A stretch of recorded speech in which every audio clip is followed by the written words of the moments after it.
உங்களுக்கு நிம்மதி உண்டாகுவதாக. தேவனுடைய இரக்கங்கள் அதிகமாவதாக.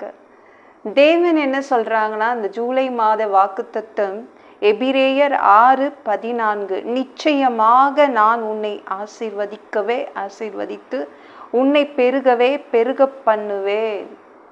தேவன் உங்களை ஆசீர்வதிப்பேன், பெருகவே பெருக பண்ணுவேன். ஏன் 2 தடவை சொல்லணும்? ஆசீர்வதிப்பேன் 2 தடவை சொல்றாங்க, அழுத்தமாக சொல்றாங்க. ஏன்னா நிச்சயமா நான் செய்வேன், என் பிள்ளைங்க நம்பணும். ஆனால் தான் அவர் அழுத்தம் கொடுக்குறாரு, 2 தடவை சொல்றாரு. கண்டிப்பா ஆசீர்வதிப்பேன், நீங்க நம்புங்க, நீங்க என்ன நம்பலாம், நான் உங்களை ஆசீர்வதிப்பேன் அப்படின்றாங்க.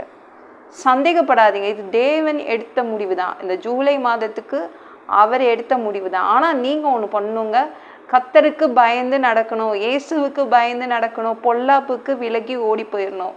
எதெல்லாம் தீமை நினைக்கிறாங்களோ, இந்த உலகம் எதெல்லாம் தீமை நினைக்குதோ அத்தனைக்கும் நீங்கள் என்ன பண்ணணும்? விலகி ஓடி போயிடணும். உத்தமனாக இருக்கணும், உண்மையாக நடந்துக்கணும்.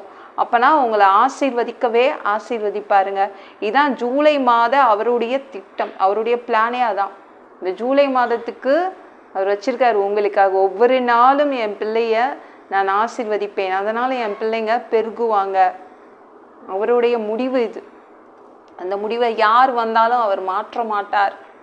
என்னங்க, நான் நல்லா இருந்தால் மற்றவங்களுக்கு பிடிக்காது, பொறாமப்படுவாங்க. யார் பொறாமப்பட்டாலும் உங்களை ஆசீர்வதிக்கிறத அவர் நிறுத்த மாட்டார்.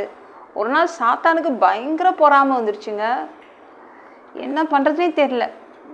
தேவனை பார்க்குறதுக்கு பரலோகத்துக்கே போயிடுச்சு, சாத்தான் போயிடுச்சு.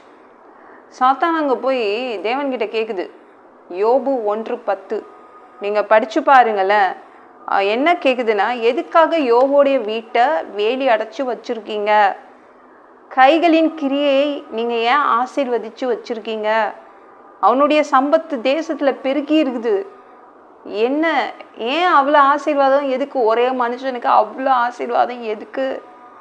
எல்லாம் ஓவராக பெருகிடுச்சு, இதுக்கு மேலே என்ன ஆசீர்வாதம் அவனுக்கே கொடுத்துட்ருக்கீங்களே அப்படின்னு வயிறு எரிஞ்சு போய் நின்றுச்சு, பரலோகத்துக்கே போய் நின்றுச்சு. ஆனால் தேவன் என்ன பண்ணாரு? அவன் பேச்சை கேட்டு அவனை ஆசீர்வதிக்காமல் விட்டுட்டாரா? இன்னும் வயிறு ஏறி அப்படி சொல்லிட்டு 2 மடங்கா ஆசீர்வதிச்சுட்டு விட்டாரு.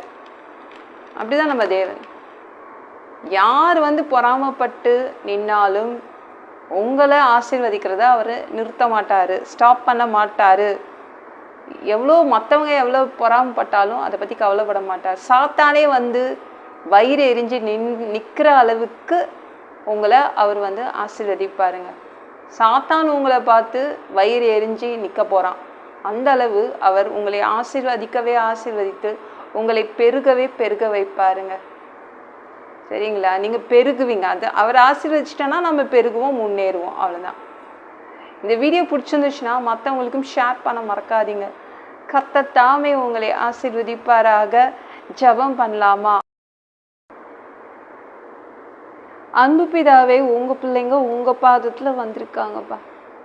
சாமி, இரக்கம் செய்யுங்க, இறங்குங்க பா. உங்கள் பிள்ளைங்கள இந்த மாதம் மற்றவங்க பொறாமப்படுற அளவுக்கு நீங்கள் ஆசீர்வதிக்க போகிறீங்க.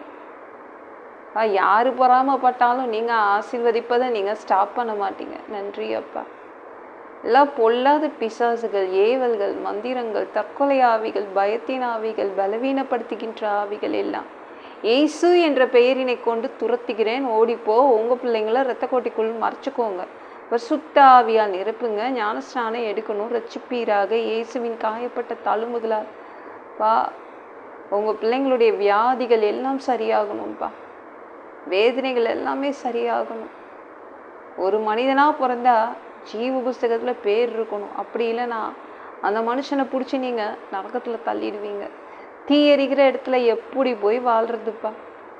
அடித்து உதச்சி திருத்தி நீங்கள் எங்களை பரலோகத்துக்கு அனுப்பிடுங்க பா.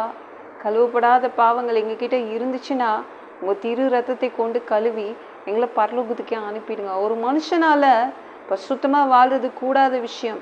அதற்கு உங்கள் உதவி கேட்டு நிற்கிறோமாப்பா. சாமி, 7 வருடம் அந்த கிறிஸ்து ஆட்சியில் விட்டுட்டு போயிடாதீங்க. பிசாசு நடத்தும் ஆட்சியில் விட்டுட்டு போயிடாதீங்க. இந்த பூமியை ஆட்சி செய்வதற்காக திரும்பவும் வருவீங்க. 1000 வருடம் நீங்கள் இந்த பூமியை ஆட்சி செய்வீங்க. அந்த பொற்காலத்தை பார்க்க ஆசைப்படுறோம். எல்லாவற்றையும் ஒப்பு கொடுக்குறேன் இயேசு மூலம் ஜெபம் கேளும் பிதாவே. ஆமென். நாளைக்கு பார்க்கலாம்.